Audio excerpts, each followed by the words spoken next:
Hey everybody, welcome back to the Sogcast. We have a great episode. We've had so many positives. We thought it was a little rough start to the season, and we've turned it around. The Mariners have been looking great, been playing great all-around ball. It's been a lot of fun. Not everything has been perfect, but a lot more rights than wrongs. We're really looking to get into it, and thank you all for joining us. Hey everybody, welcome back to the Sogcast. I'm Patrick. I'm Gert. And I'm Bella. We got a special guest, Bella, here. Great to have you. Thank you for joining us, Bella. Thanks so much for having me in the boys club here. Since last episode, the Mariners have won 3 consecutive series, 2 against divisional opponents, and a sweep of the Rangers. Great baseball scoring runs. It's been fun. I've been having fun watching baseball. Taking 5 of 6 against the Astros and then the Rangers is so good for us. It's, people always say you're going to look, every game matters. You're going to look back at the end of the season when you lose it by half a game. Yep. You're going to be like, oh, it was that random Wednesday game against the Astros that would have sent us over the top. And it's great to start the year out minimizing those games, not having a lot of those to look back. So there's a couple in there where we should have won them. So the possibility is always going to be there, but taking the 5 of 6 is big for us. Absolutely huge. And the fact that last episode I talked about how we don't have easy wins. Oh, it can never be easy. Sure enough, it's always a stressful win or loss. Yeah, back-to-back series wins against Astros, Rangers, sweeping the Rangers. And the fact that, we don't have easy wins, and the 9-2 win against the Rangers was such just a relaxing game, just from the jump. And there was a sacrifice fly that game, which we also harped on the Mariners' lack of sacrifice flies. Hear a lot of we, when there's a lot of you harping on sac flies and easy wins. Sure enough, I harped on it. It happened. And look, Mariners are winning ball games. How's that crow taste? Definitely I would say an unexpected sweep, not to sound a little pessimistic, but on paper, the Rangers are a much better team than us, better record going into it, but coming out of that, it felt good, especially coming off of also the high of, winning against the Astros. So it felt really great coming out of that series. And it's, again, having games where there's a little bit of breathing room. And even then, as Mariners fans, I think we know even then, I don't know that I ever relax. No matter how totally far fair. ahead we get, Totally to be honest, fair. I'm always like, oh man, don't even jinx it. Just don't say anything. But it was nice to have a few where we saw more than just a few runs a game. For sure. And we definitely expected Texas to be leading the division for the majority of the season. Yeah. The Angels started out leading the division, which everyone shrugged off immediately, like, that's not going to last. And sure enough, it didn't last. But yeah, beating Texas, sweeping Texas was fucking awesome. Huge. And the fact that, we did it handedly. Yes. On just a nice, easy 9-2 win. It just felt comfortable.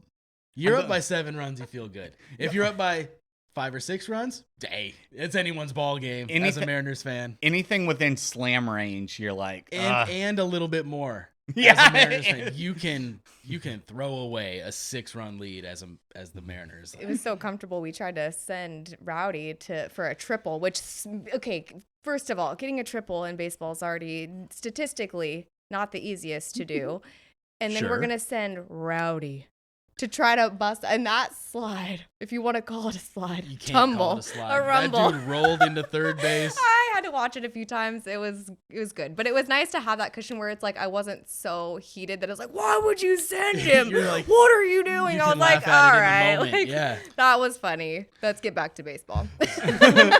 So known keep it moving. beer league softball superstar Rowdy Tellez tried to go for a triple in literally the worst ballpark for triples in baseball.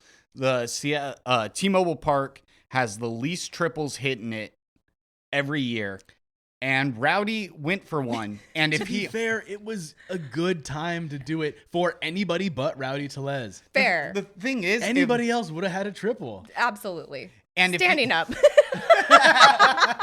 And if he had slid properly, he would have been safe. And I was watching it on TV.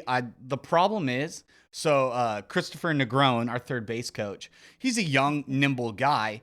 So what he does when he wants players to slide, he lays down on the ground. On the ground. He's like on all fours. I'm like, what? He fully lays down. So what happened was he was laying down on the ground, like kind of sideways, showing Rowdy to slide, and Rowdy took that as he's supposed to slide sideways.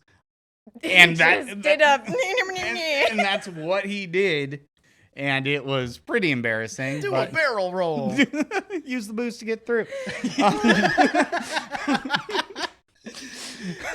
That's at least we can laugh about it. You're right. We were comfortable enough in that game to be able to laugh it off. To not be like, are you kidding me right now? I would have absolutely lost my ever-loving mind if it was, especially if it was in like a tight spot. Especially, I would have been through the roof.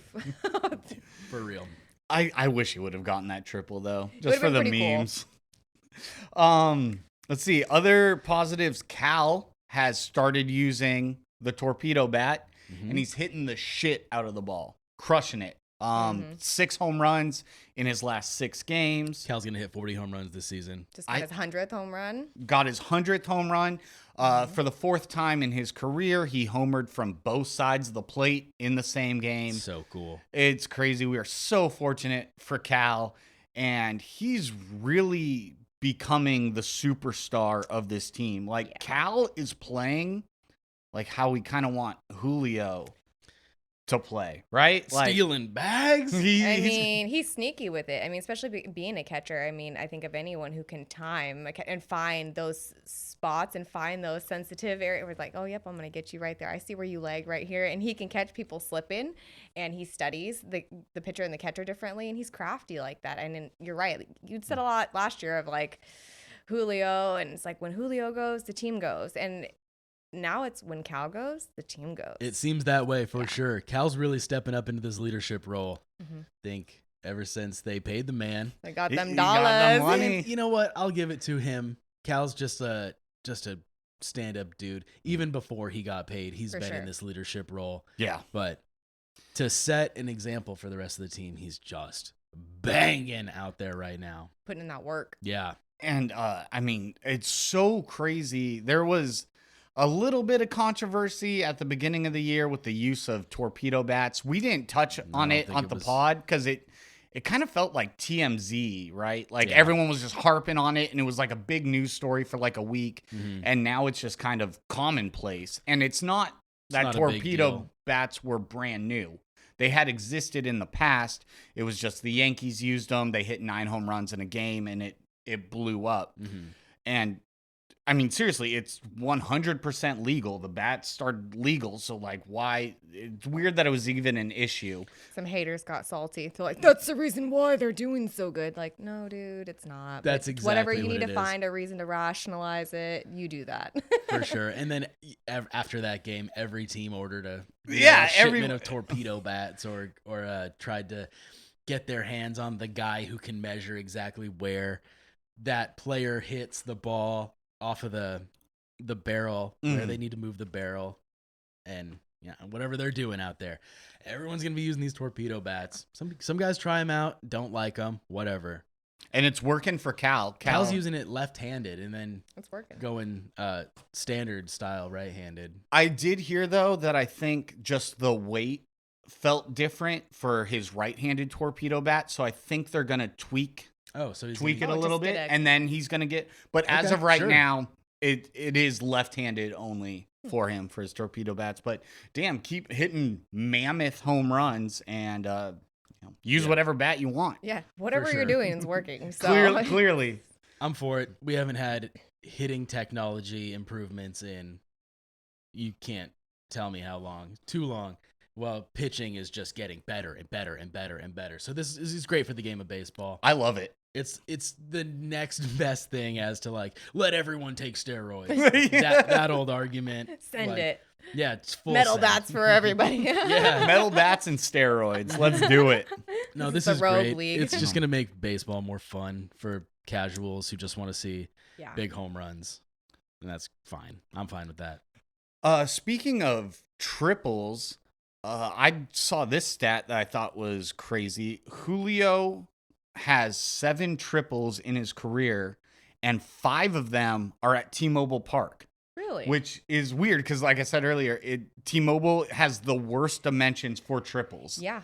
And 5 of his 7 career triples are at T-Mobile. I thought that was kind of interesting. It is interesting. I wonder, who knows, but if you could take the stat cast from those 7 triples and look at where the placement was, I wonder if it's too. like a couple spots that he just like continuously hits in that are just like those weird coves or something like Yeah, that, yeah. that helps contribute to that little extra time to get that triple. I'm curious Is if it they right would field? line Is it up. left field? Yeah, like I are don't they know. similar or are they just all just random dingers?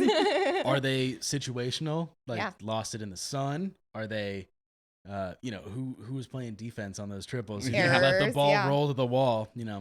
Depends.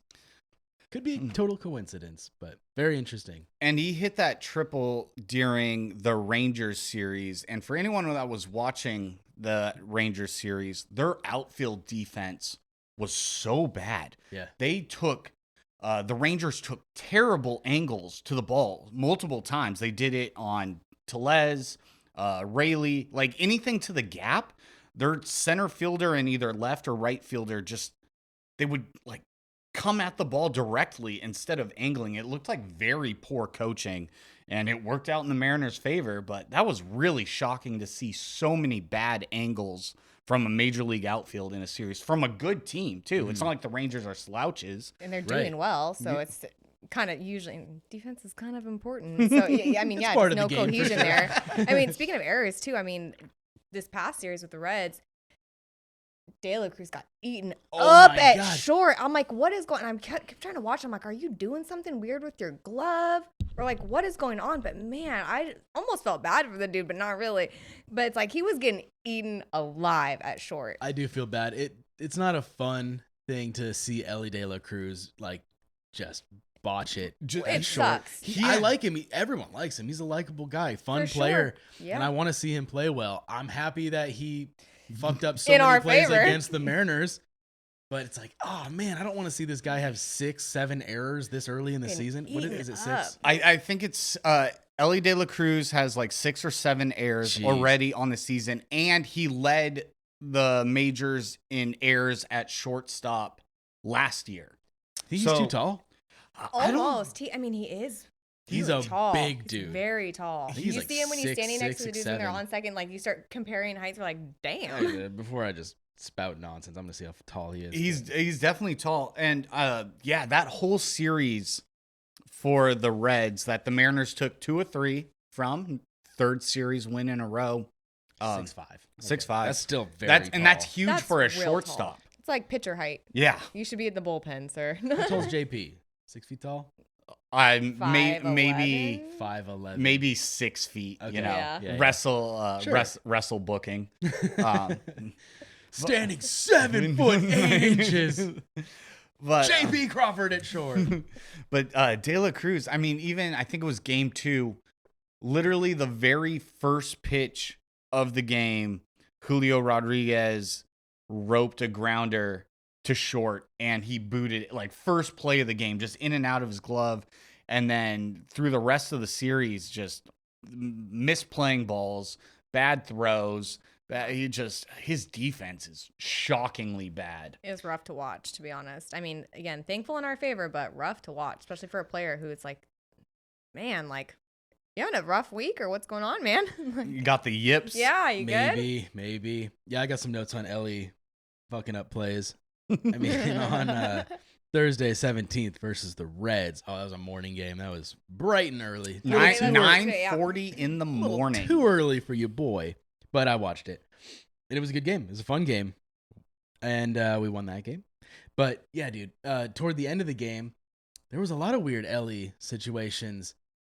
I think he got caught in a rundown. Yep. He got taken between second and third. Yeah, Mhm. he After stole second second, because yep. he's super fast. And then Bryce Miller was pitching. No, because it was late in the game, right? I can't remember. Vargas? Could've It's been. hard to keep. Could've been. It's hard. Hard to keep track of our bullpen because each guy we use like 7 pitchers a Yeah, game Emerson now. had to start yesterday, and he did better than he has been doing. Yes, yes. So We'll he get did go to a little that. further. Yeah. Okay, so Ellie he bobbles a ball. I think it was JP hit one to him that he was just playing up the middle a little bit too much, and he had to go to his right to get it, and he just had no throw, and he got beaten out. I think it was JP. Yeah. I think so. Yeah, it was RBI. it was looking rough over at short for him.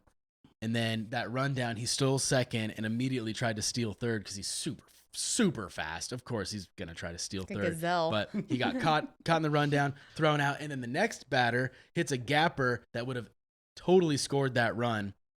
So it was nice. I mean, that saved us a run in that game.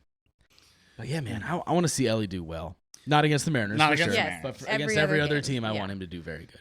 The only game the Mariners lost against the Reds, I could have told you it was going to be a loss from the get-go because Luis Castillo was on the mound and it was cold out. And he does not pitch well with cold. You've mentioned this before. Yeah, if you look at Castillo's career ERA numbers based on temperature, everything's like 2, 3, 2, 3. If it gets 60 and below, his ERA is like 5.35.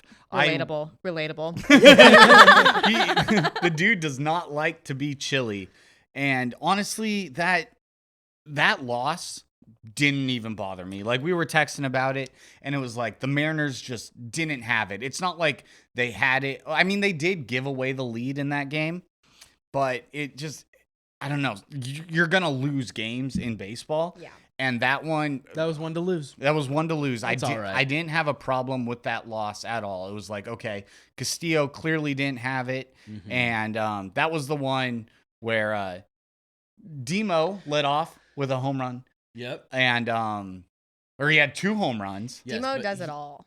Okay. In that game, Demo literally did everything. Mhm. It was Reds 8, Demo 4 at the end of the game. Honestly, dude does it all. And there was also too, I had a couple notes. There's a few different bad calls towards the end of that game. I think it was 2 bad strike calls in a row against the Rose Arena.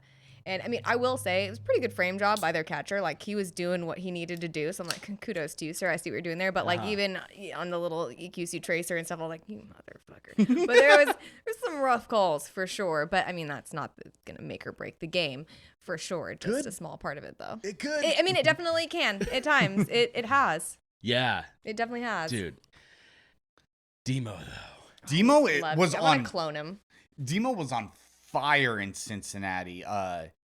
2 home run game and just getting base knocks all over the place. That game where he scored all the runs. Yeah. Ben Williamson, third baseman, made his debut, and he got a little knock, got hit in by Demo. So Demo, more RBIs on the day. Yep. Super exciting thing about our new third baseman, Ben Williamson, just got called up. He got his first major league hit in his very first major league at bat. That was awesome. That was really cool. He had a bunch of family there. Meanwhile, we got Donnie Barrels and fucking Rowdy Tellez that can't get a hit in 20 at-bats. Little Ben Williamson up from AAA gets a base knock in his first at-bat. Come on, man. One thing I think is really curious, and this is kind of weird about Ben Williamson, is he's called up for his defense. He's here because he has an elite glove. He's only played like 150 games in the minors, so he got called up pretty quick. And the reason why he's up is because we need his defense at third.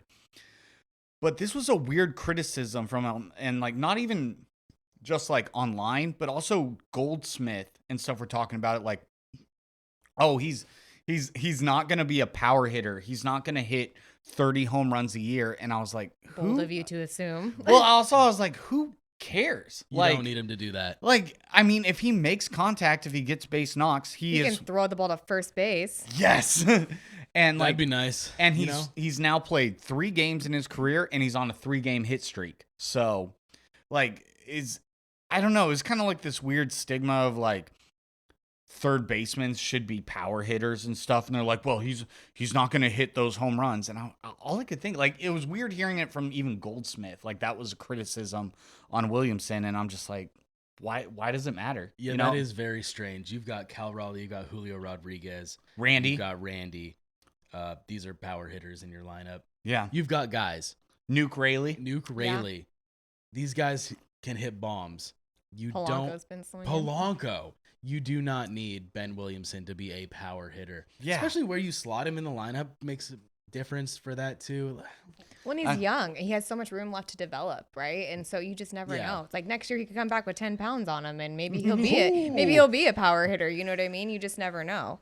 But it's like if I had to choose between our third baseman hitting like 220 with 30 bombs or 280 with 6 home runs, I'm gonna take the 280. Give me 280. Yeah. Especially with the Gold Glove aspect, it got consistent defense on third base, which is just we need that right now. Yes. We need that, and that was one thing I was bummed because I really didn't know much about him, to be fully honest. But I was like, oh, sick! We finally just called someone up to have an everyday third baseman because I was ready to see Demo there every day. Me too. Right? I'm like, man, put him in, coach. Like he's doing the damn thing, you know.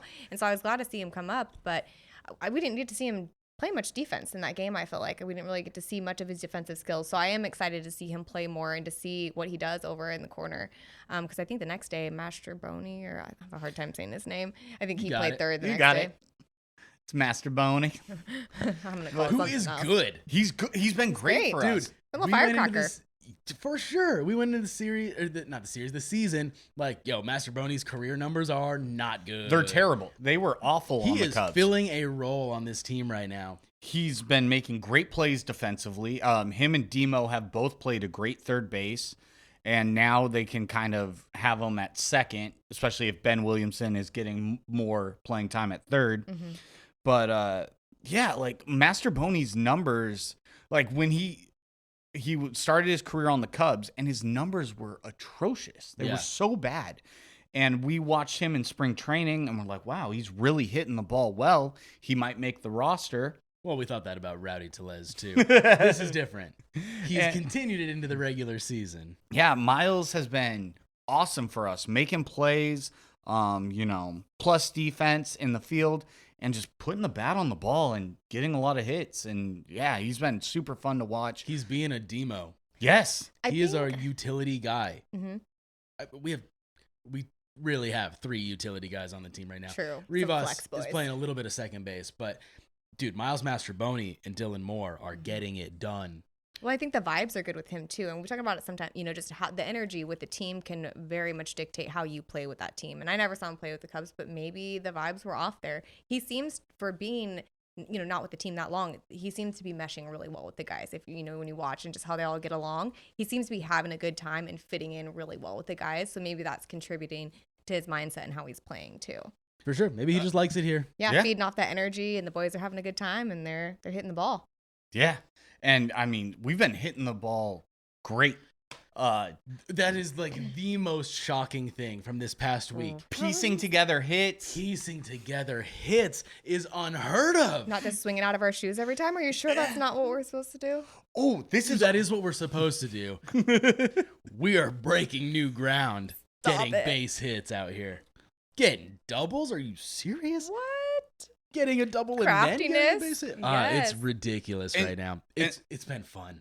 Are the Mariners fun? It's actually I've been having fun. Whoa. Everybody stop. Calm down. The Mariners aren't fun. The Mariners are fun. I'm telling you. I think they might be fun. Sad face. They're fun. I think they might be fun. Also, another interesting thing, the Mariners are leading the American League in walks. Really? Taking great at bats. Taking great at bats. And it's JP and Randy, maybe? Randy takes a lot of walks. Bro, Randy at bats are stressful. He does that thing where before the pitch is even thrown, he steps out. He's like, nah, that's not my pitch. When it works, it's so gangster. And then when it doesn't work, he looks like a fucking fool. Yes. It's a bit of a criticism. It's so stressful. Because it's like, dude, and he did it like in the Reds game, the final game of the series, he like had an at bat in the 9th, and it's like, and Randy steps out, and I'm like, dude, it is the 9th inning. I was in the same spot as you. I'm like, you're stepping, like, it's cute in Just the 4th pretend. inning. Right. like it's cute in the 4th inning. This is the 9th inning. Maybe stay in the box for the whole pitch, please. I'd like that. No need. It's Randy. Let him do whatever he wants, I say. Because what happened? Game tying home run for was it a home run in that at bat? I think he hit a liner. I might be wrong. Well, I know in the 9th inning, because that's when Cal and Randy hit the back-to-back jacks Mm-hmm. to tie it after We went Bizarro. into extras, Yeah. which was a whole thing too. Oh yeah. We can talk about pitching. Yeah. All we have is great things to say about the bats, which is so weird. As we've all predicted since the beginning of the season, the Mariners' elite bats have bailed out our shitty pitching. Nothing Just but like we putting- predicted. Nothing but putting runs on the board. That's all we've been doing. It's all we thought we were gonna do, and we're here to provide. Knew it all along. We just knew. We were like, this team's going to score 6-7 runs a game, obviously. Minimum. And we're gonna give up. We're gonna give up 5 runs a game. Yeah, just we prefer like double digits.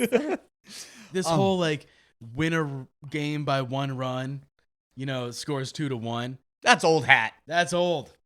Nobody The does new that anymore. Mariners are winning 8-6. Yeah.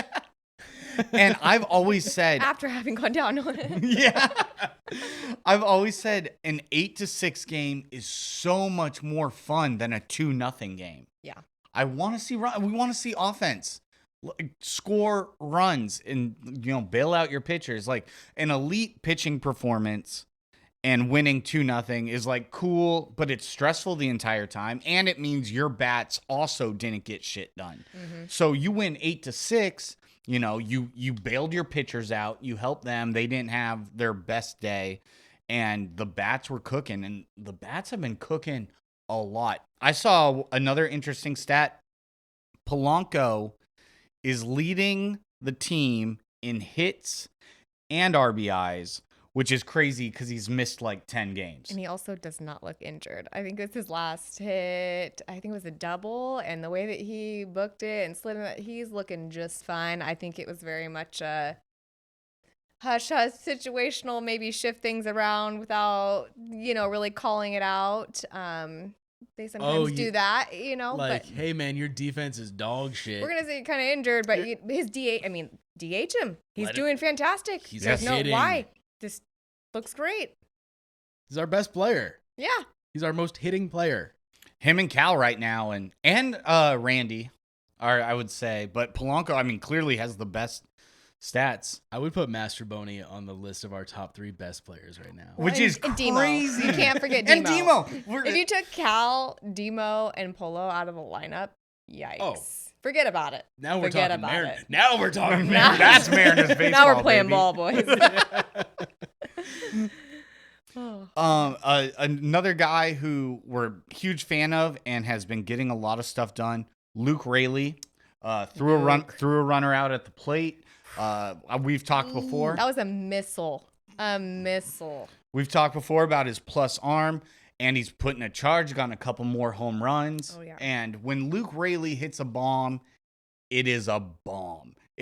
We're not seeing it barely got over. When He Nuke gets all of it. No doubters. Yeah, when Nuke gets a hold of one, it is blasted.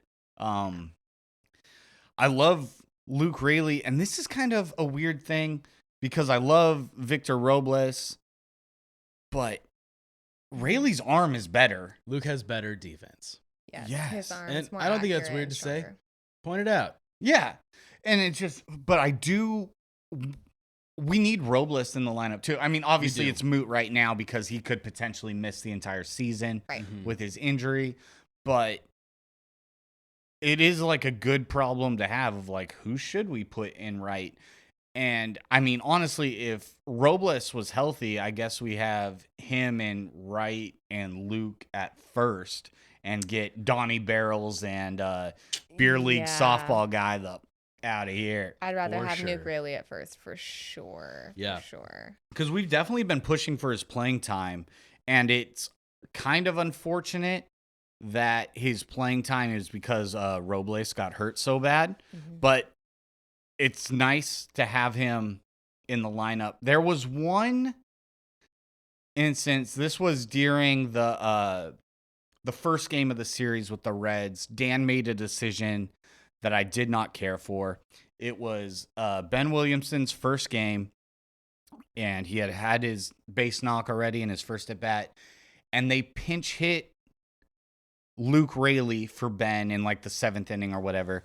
But Luke, as a pinch hitter, laid down a bunt on the first pitch and bunted it right back to the pitcher and got out. Needed a pinch hit that bunt. And that's what I was saying. I was like, that's such a weird decision to pull this guy from his major league debut to then put Luke in to have him lay down a bunt on the first pitch. There was no one on. It wasn't he's like a bunt expert either. You know what I mean? That's Yeah. not like that's his thing. He's that man can really lay down a bunt. You know what I mean? Like, Sure. It was such a weird thing, and I really disagreed with that call because it's like, okay, if you want Luke to pinch hit in that situation, have him pinch hit. Don't have him pinch bunt and then just immediately bunt into an out. I thought that was weird. Yes, we have been bunting in somewhat weird situations. Yes. That one's not a weird situation. It's a weird pinch bunt. Yeah. But yeah, I mean, you go to extras or it's the I don't know. You got a guy on second, you're bunting every time pretty much. It looks like. I think it was against the Reds. Mastrobuoni laid down a bunt that ate up the pitcher. Yes, that was in extras. Yes, right, exactly. So you got a guy on second. Mastrobuoni lays down the bunt and beats it out to first. It's not even a sack bunt. It's a successful bunt. Yeah. Was it Mastrobuoni? It was. Yeah, man. And- Okay. And then Sometimes the shit works. it does. And I kind of like that. Don't hate a bunt. A lot of people No. hate a bunt. I don't hate a It's bunt. just got to be well applied. It does. Well It applied. does. We're doing Timing a is lot of it. everything. And I mean, larger sample size. It's going to work more often, right? Numbers You game, just guys. get- Numbers Are we game. doing it right? Are we bunting correctly? I think so. And I really like Dan's kind of old school small ball approach. Scott would never. Does not want that runner on second to score in the 10th inning. No, Scott. Do you know how much we struggled with that? Yeah. Now that runner gets in sometimes. Not all the time, but more. The percentage is higher. But Yes. more. Yeah.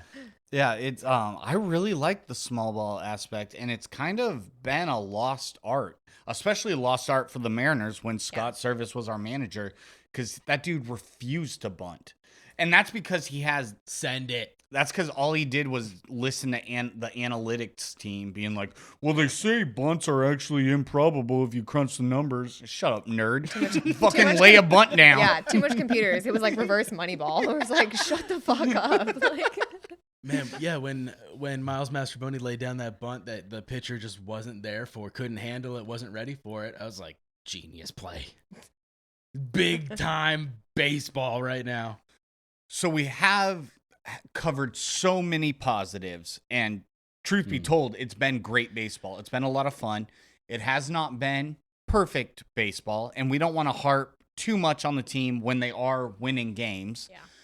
But there are criticisms to be had, and one of the big ones is Dan Wilson's bullpen management.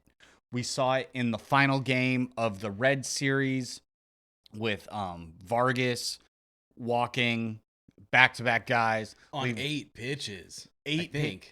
Eight Ugh. 8 pitches, 8 balls, only using Gabe Spire for 1 out in the 5th inning that's just bad management.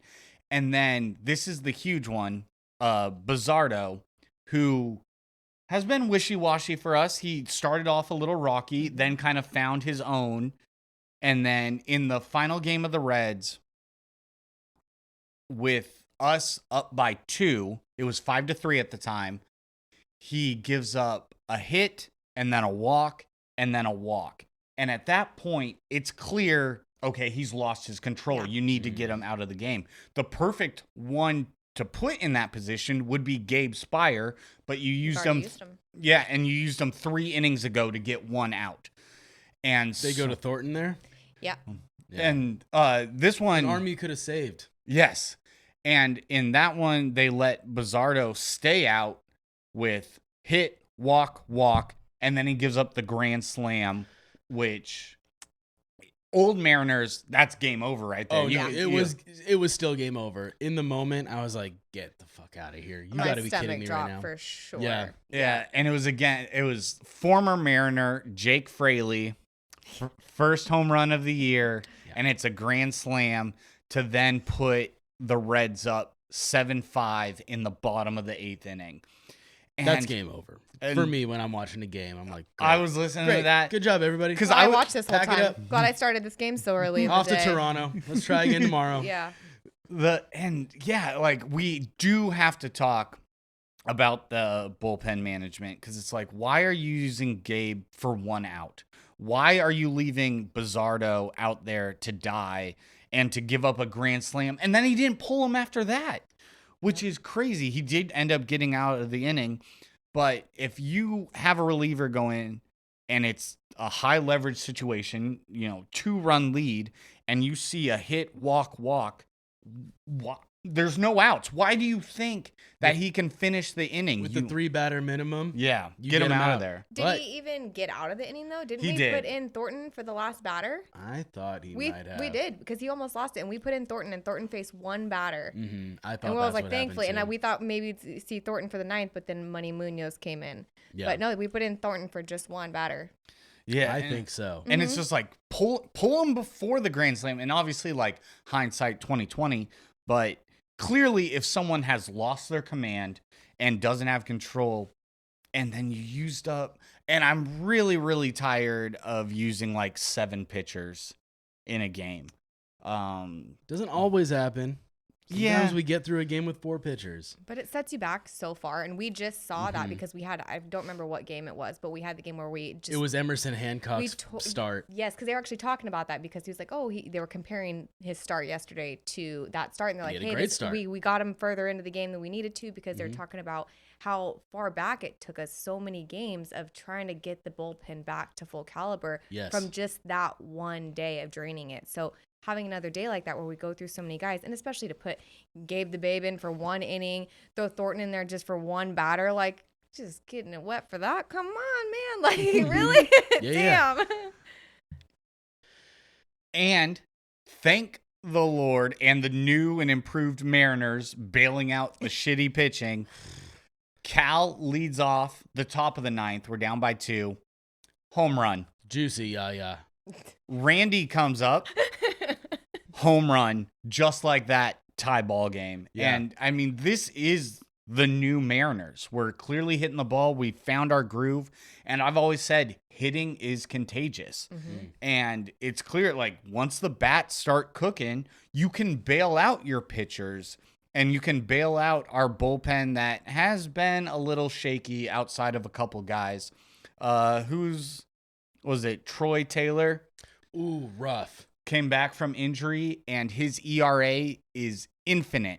Gave up 3 runs in 0.0 innings. He did not get a single out, gave up 3 runs. His ERA is infinite. The game did not progress. That's crazy. Yikes. And he's an intense dude. Mm-hmm. I would say he's our most intense player. Do you think it's I don't know the guy. You think it's for show? I wonder if he goes out there like, I'm gonna look so intimidating, and I'm gonna pitch like all my movements are like, yeah, I'm gonna pitch so good and not get an out. Yeah. Well, I mean, Plot twist. he was really good for us last year. Yeah, and I think he's gonna come back. I think he's gonna get it together coming up here. But man, his not debut. What do you call it? Re-entry? What's the word? I mean, it's his season debut. His this debut back season. from his injury. return. That's Yeah. not a hard word to think of. It was bad. It was. Yeah. But I like Troy Taylor, and I like his intensity.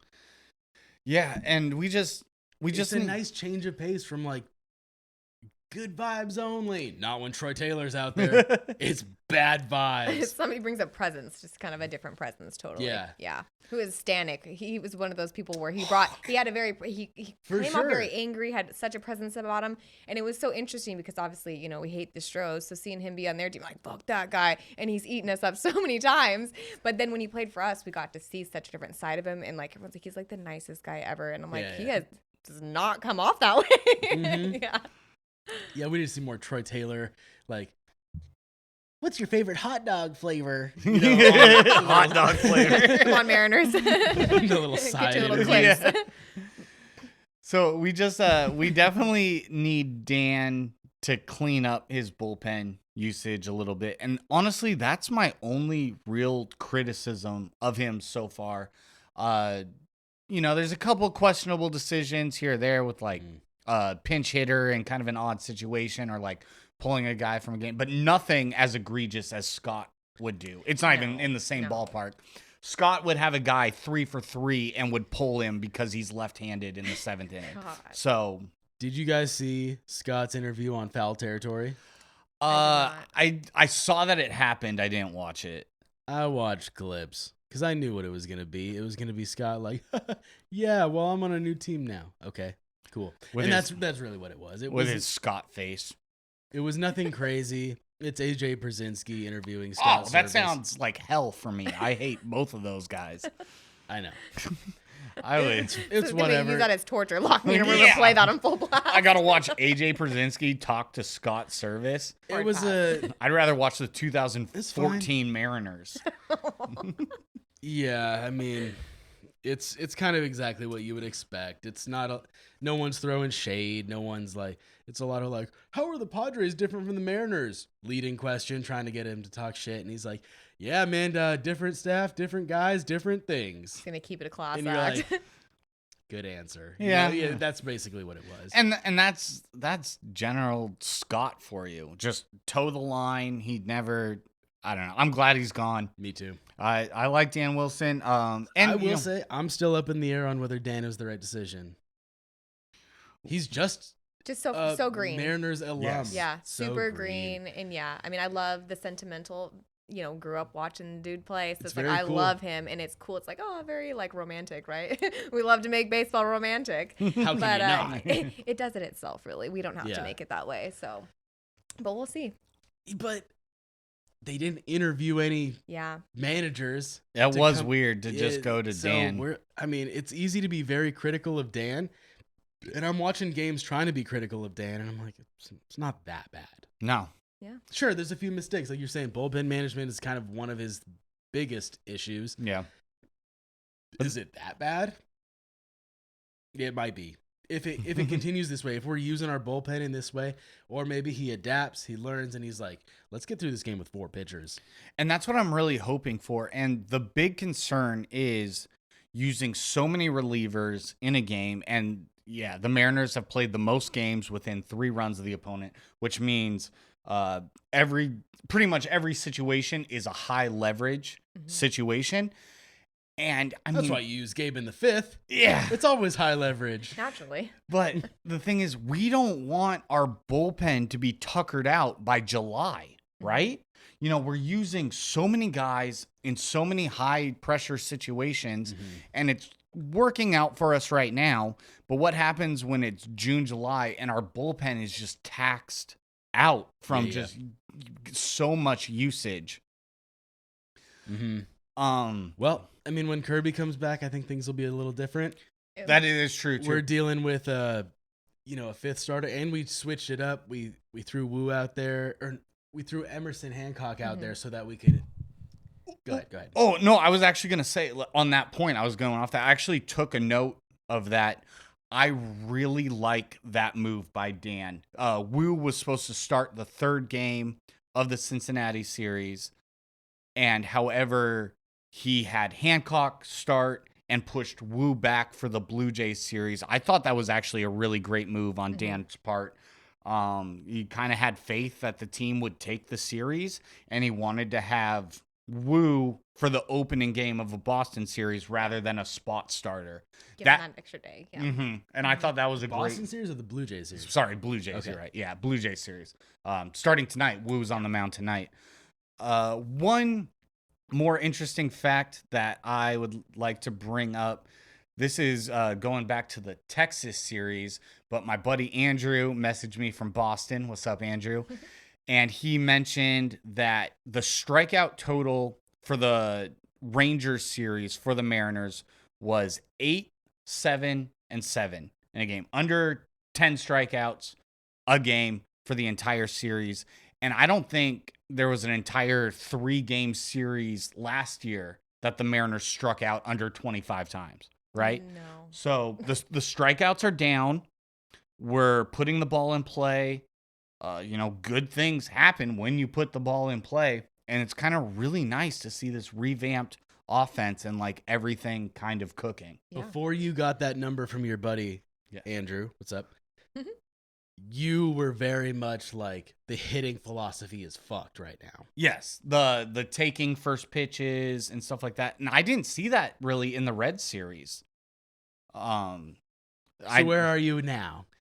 I mean, you can't argue with good offense. And, we're hitting the ball well. We're taking counts, leading AL in walks. So, and I did notice it more in the the Rangers series. Even though, the strikeouts were down, I did not like the pretty much automatic taking first pitch and putting your guys down in a hole. And I did not notice that during the Red series. So hopefully it's all worked out. Maybe they tweak some things, and we're seeing the results on the scoreboard. Yeah. You can't argue with wins. Winning games. Bella, what's your favorite part about the Mariners right now? What's the most exciting thing? Why do you like watching the Mariners right now? Especially this week. This week? Yeah, I mean, moving forward, what are we going to see? I mean, Right. I'm pessimistic moving forward because I'm a Mariners fan. This week, I think what I was most excited for this week was seeing somebody be called up for third base. Because to be honest, it just caught me by surprise. I guess maybe I just didn't hear it. Wasn't aware of who he was. It's something that, one, I knew we desperately needed. The week before that, I was like, damn, dude. I was like, if they don't put Demo in at third every day, I'm going to be pissed because he's the only one who can play it. And I just, having been a third baseman, a little biased, so I love some consistency over there. And so seeing that, I was like, oh, thankfully, somebody who's meant to play this position. Hopefully, we can find somebody who works out. And you guys mentioned it, too. We've been so spoiled at third. Big time. And I don't know if you guys mentioned Adrian Beltre, so put some respect on his name. So, sir, Mr. Beltre, sir, when you watch this, You're very right. I'll talk to them after the show. He wasn't that good on the Mariners. That they should have brought his name up. His hitting numbers were. I love but it. you're I'm right. I'm a big Beltre guy. Beltre fan. He was fun. I loved him, but we were super spoiled. And you guys mentioned that between Beltre, But Seager, good call. and having you know what I mean. Suarez. Yes, you cannot just have this weakness that we have over on the corner. Some it was fucking so guy. rough. Throw your second baseman at third base. Like it's just not a position that I think you can just have that inconsistency. You need to have more of that solid. You just have to. So that for me was really exciting, and I'm super excited to see him play more defense because I didn't get to see much, but I'm excited. Me too. I was personally shocked that we didn't find a new first baseman. And I'm we right. Have a Rowdy Now that's Tellez. what I'm focused on. Yeah, that's the next one. I thought that was going to be number one focus. Rowdy Tellez and Don Solano. Donnie Barrels. Why? Solano had a few decent plays at first, but his bat is not. Like, I don't even know that you're in our lineup. Anyone could have a few decent plays at first, is what I'm saying. Facts on facts. Why do we need these two platooning first base? Yeah. What are we doing?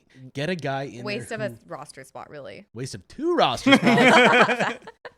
Get someone who plays first base and hits the ball. I'm saying I was very surprised they called up Williamson before Locklear. Yes. Because we had Demo at third base. And I was like with you. I was ready to see Demo every day over there. Or Masterboni or Rivas because we have options at third base. But we called up a third baseman. We don't really have that many options at first base because Rayleigh is now in the outfield since Robles is gone. Now we're stuck with 2 dinguses at first base. So where's Locklear? I think Locklear. Where's great literally call. any other guy? Hopefully we see him this week. Maybe I don't know. One thing that's getting slept on, Rowdy Tellez raised his average from .050 to .088. So Hot dog. You better. I don't know. I think it's a little slept on. He's cooking. But before you know it, he could be on a hot streak and start to bat 100. Somebody call Tops. We need a special card made. Speaking of, what do you guys think about Garver right now? He's still going on our under team. the radar because the still on our Mariners team. are performing. But when Garver plays, do you see good baseball? One thing I've noticed is he's getting a lot more playing time than I thought he would. And I think a lot of people called for it. I was not one of those people. And in the long run, I think it's actually good to give Cal that rest because Cal caught the most innings of any catcher in all of MLB last year. Dude's a workhorse. He's literally a workhorse. He's an absolute workhorse, and he's always getting the shit kicked out of him with foul took tips. a ball to the throat. Hard. I don't think Adam's I've ever apple. seen him down that long from anything that's ever happened to him. Of all the things, even when he's getting like thing after thing on the same hand or whatever it is, right? Like repeated injury. I don't think I've ever seen him take that long. And so that almost worried me but I was like, and then I realized it was right to the throat. I'm like, it kind of just takes it out of you, takes the air out of you. But, oh man, yeah.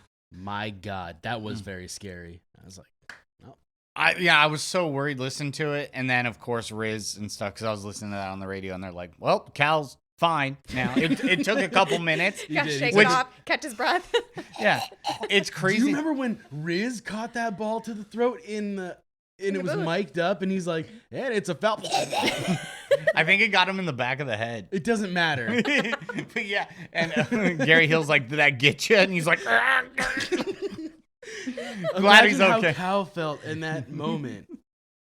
10 times that. Yeah. I mean, Riz is an old guy. Yeah. Cal's young and spry, but still, that shit hurts. But to answer your question, I am actually happy with Garver's serviceable, which is really all we can ask for him. Maybe slightly below what we wanted, and because he was DFA-able. Yes, all season last year. Yes, That bat. It was atrocious. So serviceable is great, and we even went into the season saying if Garver is serviceable, that's a huge improvement. And Polanco too, but now and Polanco's hitting the cover off the ball. Now if Polanco gets a strikeout, we're like, get this joker out of here. I thought he was good. Oh, how quick I things know. change.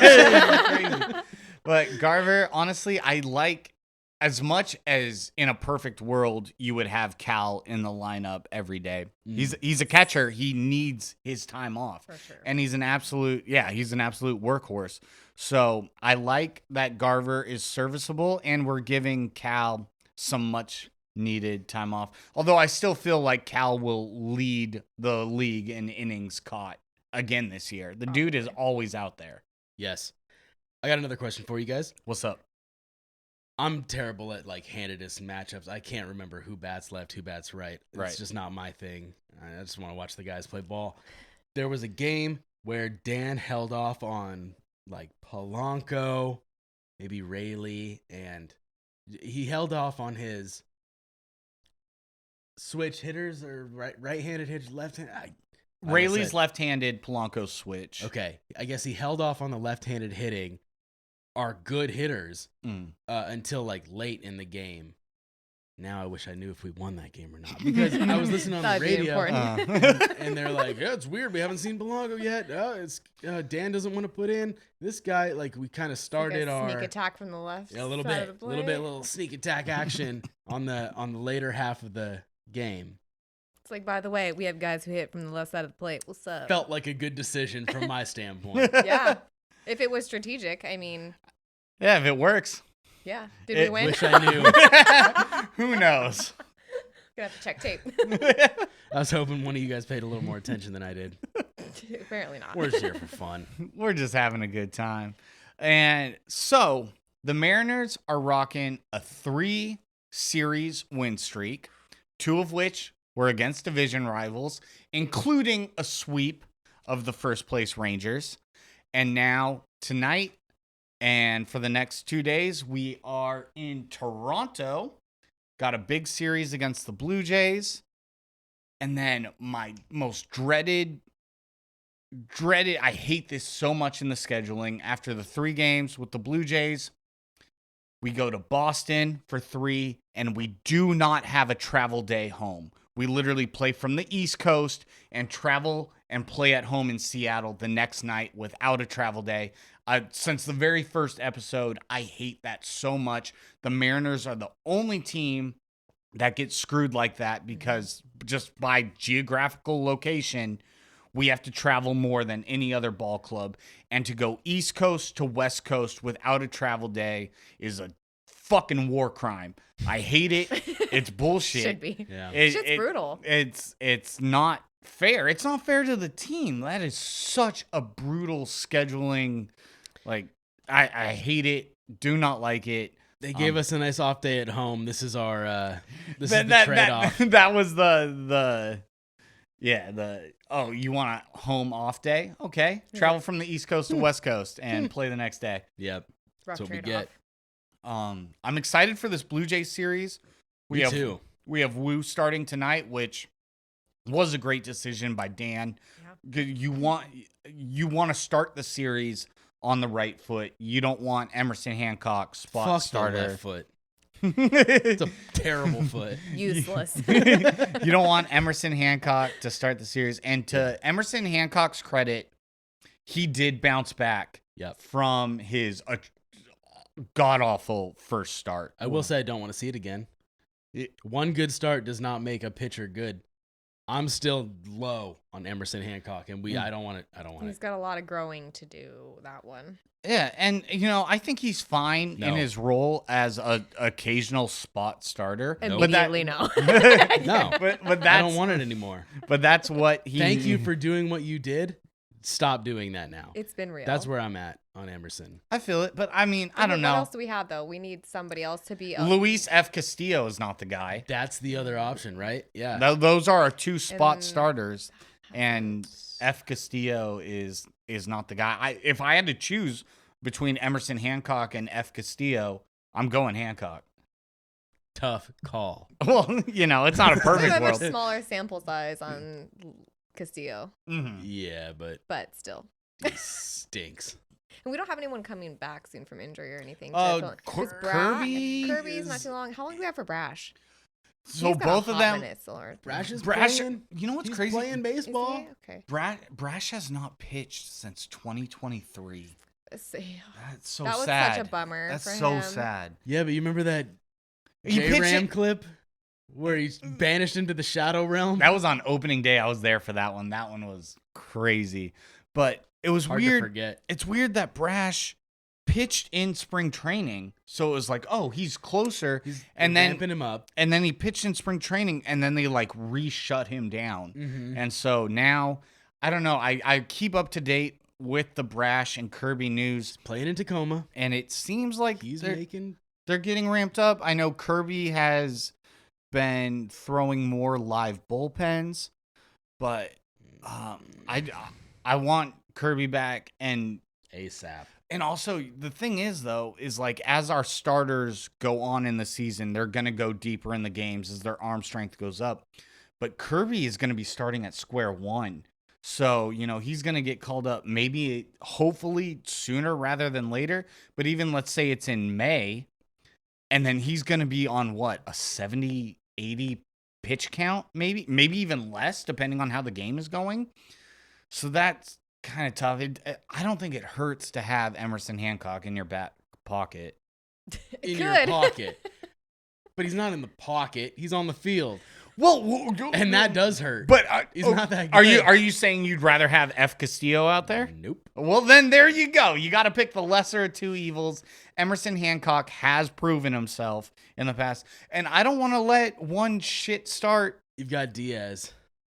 They just don't even want to touch it. Yeah, he's not an option. So I don't know. I'm not sold. We'll see how that one. No, I think he's retired. He's gone. Yeah, loved me some Tommy Bring Malone. Bring him back. Come out of retirement. Pull him What's out of Tom Wilhelmsen doing? Hey, bud. Okay. What are you doing? Do you want to make a start for us in Toronto, please? Dude, yeah, it's tough. We need our starters healthy. Yes. And that's a concern I had at the beginning of the season, too. I was like, where's our pitching depth? And you and Matt were both like, oh, we got pitchers. It's like, what if one gets hurt? Well, we've got a guy. What if two get hurt? Oh, yeah, you're right. There is not a lot of depth. But the thing is, any team is going to be handcuffed by two of their starters going the Dodgers. Down. Well, the Dodgers are the Dodgers. They have 19 starters. Well, and we've also been a little spoiled the last couple of years, having just the best bullpen in baseball and just having this crazy depth, not only in starters, but just our closers. Just we've got this rotation of just people who can shut it down, And I think I think we forgot that we also used to have dog shit before that. So we're not in the worst spot. I mean, considerably. We've gotten lucky the last few years with our pitchers being crazy healthy, blessed. very healthy. Yeah. I was not too pray blessed harder. now. I was doing blessed, but then I Pray hit so the hard mic. you mess up our audio. My fault, viewers. Man, I don't know. I'm nervous, but I'm excited to see Woo pitch. I'm excited for Woo tonight. Oh, Bryce Miller had a great start. Bryce Finally, did have a great start. I He had, I needed think, him. 6 He's my guy this strikeouts season. in the first few innings, I think. Yeah, he also got pulled after 78 pitches. That's okay. And he also questioned that decision. He gave a press conference go about deeper. it, and he was like, "Yeah, I don't know why they really pulled me there, but they did." He's been saying that he's like a little sore. I think they're being careful with Bryce Miller, and I'm for it. I'm totally okay with that. It's a long season. You don't need to blow guys' arms out in April. And they're competitive. They're gonna be like, "Why'd you pull me?" It's like, dude, we want you to pitch all season. That's why we want you to pitch into the postseason. That's why we pulled you. It's nice that we have competitors rather than. I will always hate Eric. I don't feel like pitching today. Bedard. That was like, it's the 5th inning and I'm at 84 pitches. That's all you're gonna get from me. I'm pulling myself from the game. I hate Eric Bedard. I know you do. I will fight you. I'll never not hate Fernando Rodney. You're a Rodney hater. A hardcore hater. Me too, actually. I think I see that arrow shot one more time. Ooh, sorry. Poor Fernando Rodney. Fuck I him. think Owen was the biggest hater. That dude probably. He hates Eric Bedard and Fernando Rodney equally. Oh, I got something that I hate. That Astros fan in the Angels game that took the ball out of Mike Trout's hand. Did we learn nothing from the Mookie Betts incident at the end of last year? Apparently Did not. we learn nothing? Thank and then you. he gets to come back there. That's what pissed me off, though, is he got this, like, mega fan experience for being a fucking doucher. Yeah. I didn't, but he apologized. Don't care. Don't care. I'm with you on that. And I thought he got ejected or thrown out of the game. Nope. They moved his seat. they just moved him. You know what you should do? Move all seats back 2 rows. Bella, I want to ask you, what do you think about my idea?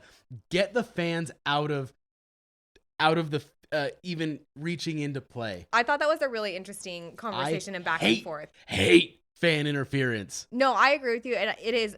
Take the first 2 rows of the outfield out. It is my kryptonite in a sense because there are so many of those fucked up instances where a fan gets in the way or just them touching it enough messes up what could have been the sickest play by this outfielder who just went balls to the wall. And if I was that guy, I'd be like, you mother. Like, yes. That could have been this coolest play of my life. You know what I mean? And just the fan fucks it up. And half the time, it's the fan fucking got up for their own team. And their own win. And that is even more infuriating when it's your own team that ruins it for you. Or it's those weird ones where there's not really a rule for it. And they have to go deep in the rule book. And they're like, and it's like they kind of just end up having to make a decision. And it's one of these that's like, well, maybe this scenario is never even going to happen again. But we have to make a decision. And really nobody's happy with it. Either way, you're going to have people pissed off. And it just sucks. If they kick him out. So like, yeah, if it happens, I think you got to get kicked out. I think pushing Kick people back that goes guy hard. and his son out. His kid will learn a I valuable think they need to lesson. get kicked out. I think if you Don't interfere, fuck with you do get baseball. kicked out. I agree with you on that. But pushing people back is Push 'em tough, back. though. I mean, because Push 'em it's back. part of the experience of baseball, too. No, I think- that's where I get so heated. I It's think they not. should increase fan interference. I would like more of it to happen. But your point, though, of like, try that shit at a basketball game. Try that shit to LeBron. Yeah. I wish you would. Did you hear what I said about why it happens in or why it doesn't happen in basketball? No, I and it agree does happen in because it's baseball? like, you're. Because you're looking up at differentiate- basketball you're not players and looking you're down. looking down at baseball When players. you feel like you have some barrier in front of you, you got a fold More out barrier. picnic chair, my guy. Like, you know, you're going to fold that chair and start using it or what? Because that's the only choice you got. It boggles my mind why you would have your outfield seats close enough to where if a fan puts their hand out, it's now in the field of play. Mhm. Oh, look at that. Now the outfielder can make a great play. They can reach their arm far enough over the wall and pull back a home run without any interference. Oh, we just fixed Fan interference baseball. is weird. I was also at that game last year where this kid, it was on our team and it was one of our fans and he was just throwing the ball back in because other team, you know, throw it back in the field and he thought he was doing a good thing and he ended up pegging. I think it was like Kirby or I something. think it was Kirby. And I know. he pegged totally him, know and what I you're was talking watching about. because he was right, like a section next to me. So I watched this thing live time, and this Did you kid hit was him? like a teenager, probably early teen, you know. Yeah, and but he did was you just hit like- him? He hit him. He pegged him. No, but did you hit the oh kid? no, he wasn't. He wasn't that close to You me. should But you have. should have seen the mob of people. I genuinely felt bad for the kid. Like kick him out of the game, but I heard he got like banned for life. And He he should. felt like shit. And the mean, she Good. has like white hair and she's the meanest usher lady. And she's such a bitch to everybody. And she Good. came over and she was like, people were just, it was ridiculous. This kid was like in tears almost. And I felt bad. I was like, okay, kick him out today, but like for life, because he thought he was doing a good thing, like throwing the other, ball back. And I don't know. That happened in like the 6th inning. Like, you know how many foul? I totally know that play that you're talking about. It's so weird, so bizarre. And also, I mean, it's a shitty situation, but damn, hell of a throw for a kid. Well, like, sign that kid. We don't need to kick him out. We need to sign him. Clearly, the kid doesn't know baseball because he doesn't know that a foul ball you don't throw back on the field. For someone that doesn't know ball, someone doesn't know ball can't throw like that. Dude had a cannon and he hit George Kirby in the chest. Yeah, but he was like, "What the fuck?" Yeah, that tangent, but it's just one of those weird like fan interference, like. We could get rid of those. And we do sometimes. But no, I hear your gripe with it. I get it. I do get it. Yeah. I feel like I'm not heard on this podcast. You're validated. Do you have something? Any final thoughts there, Bella? Final thoughts? Go Mariners. That's all you got? No, that's our closer. Yeah, right? No, I'm excited for Blue Jays. I still am sad about Vladdy. My final thoughts are I'm still a little bummed about that. I low-key wanted him. So I knew it was like super unrealistic, but I low-key would have been so hyped to see him at first base on our team. So I'll just watch him from afar tonight. Imagine if we had him at first base instead of Rowdy Tellez. Stupid, dumb, if you're going to have a big old fat guy at first, at least crank 45 bombs a year. You know what I'm saying? Love a fat guy. I'm such a big fan of a fat guy at first, and it pains me to be like, Rowdy Tellez is bad. Because I want him to be so good. I would. Fat first baseman is so baseball. This sport that's steeped in tradition, and I have all these things that I'm like, fuck that tradition. That's just a fat first baseman. Give me a Mo Vaughn. Big boys can be pro ballers too. Give me Frank Thomas. Oh man. Well, we have an exciting series coming up against Blue Jays. Hopefully, we can keep the series win streak alive. Yes. Don't need sweeps. 2 out of 3. Our divisional opponents are playing some serious talent tonight. Ooh, yeah. The Astros are playing the Padres, who the Padres are shockingly 15-4. Let's go Padres. To start the year. Good squad out there, so let's go Padres. And the Rangers are playing the Dodgers. Let's go Dodgers. Let's go Dodgers. They're all National League teams. So I'm a big National League guy today. Yeah, we're rooting for the National League. And let's hope the Mariners continue to get it done, especially the bats working. So many positives. It's always nice to come into these episodes with a positive outlook rather than being like, well, they shit the bed again and Debbie Downer. I got a Debbie Downer one for you. It's a great day out here in Seattle, and we're on the road. Yeah, we're I in know. Toronto. Wouldn't it be nice to be at our ballpark tonight? I mean, if they were playing at home, we could leave this and all go to the game. Go to the game, yeah. But instead, they are a million miles away in another country. Quite literally. Heard a lot of people saying bringing Cal Raleigh into Canada with the torpedo. It's bad for relations between our two countries. It's already the dumper rocky. And not torpedo. It's already rocky. We're gonna be dumping torpedoes into Canada. You heard it here, folks. Speaking of Rocky, did you guys hear the Rockies fired their hitting coach this early into the season? Yikes. What's their record? 3-49. It's like 3-15, and they have a run differential of -51. Yeah, you should fire your hitting coach. Yeah, it's Colorado. Literally just hit the ball straight up, and the elevation will carry it 375. Can you imagine being the hitting coach in Colorado? Just hit it up, dude. It will carry. Just do it. It's like Edgar. Just do it. You know. That guy couldn't figure it out. It's natural. That's wild. All right. Well, thank you guys all so much for joining us. Thank you, Bella, for being a guest. Bella. You were awesome. Thanks for having me, dude. We really enjoyed having you. And we will be back next week with more Mariners news. Let's hope they keep this win streak going. And as always, go Mariners!